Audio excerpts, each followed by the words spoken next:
What's up, cat? Welcome back to the video. Today we're going to be interview one of the most successful entrepreneur. Let's get straight into the video. We are here today to interview Mr. Patagok.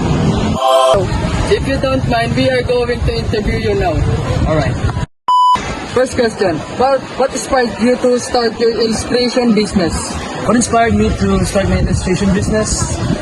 Back when I was a kid, I actually started drawing at the age of 4 because my parents had taught me how to draw, giving me lessons because they were former artists. And from that, I got inspired to start my own illustration business. And I'm proud today to see that my work is being published throughout the masses. What entrepreneurial traits help you succeed? The entrepreneurial traits I succeed in are probably my confidence and how I'm able to manage through stressful areas. And the fact that I myself have experience under entrepreneurial even after starting my illustration business, I can obviously persuade people into accepting my business. How do you overcome challenge in your business? Every once in a while, I take a break so that my mind is cleansed from any stressful ideas because it will mess up my mindset if I fail.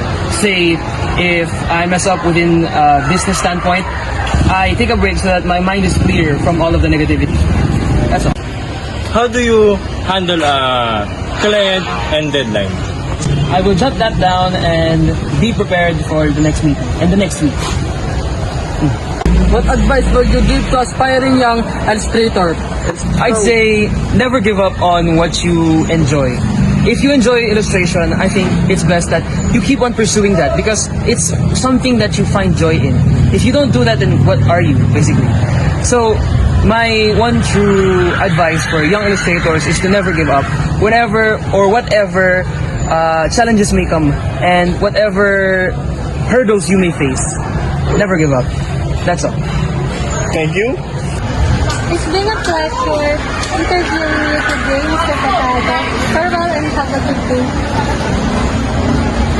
A big thanks for Mr. Patagok for being our interviewee for today.